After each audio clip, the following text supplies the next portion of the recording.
Hey guys, welcome back to our YouTube channel, and in today's video I'm gonna show you how to restart your iPhone.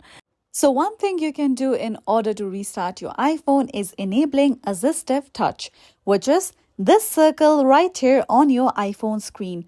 So in order to enable this, simply launch Settings on your iPhone. Here we go. Now simply tap on the option of Accessibility. Now, once you come here, you'll see the option of touch. Go there. Now over here, tap on Assistive Touch and then make sure that the toggle for Assistive Touch is turned on. Now once you turn this toggle, simply tap on that circle Assistive Touch icon, then tap on Device here. Now tap on the option of More. Now over here, you'll see the option of restart. You can tap on it and restart your iPhone easily. Now another step that you can do in order to restart your iPhone is just go back and then tap on the option of General.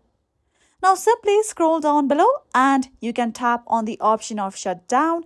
You can shut down your iPhone and then turn it on again. So that is another method through which you can restart your iPhone.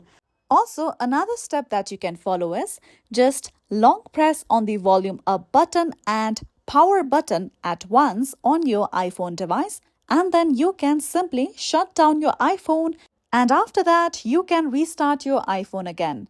So follow these easy steps and you will be able to restart your iPhone. And this is it for today. At last, don't forget to subscribe to our YouTube channel.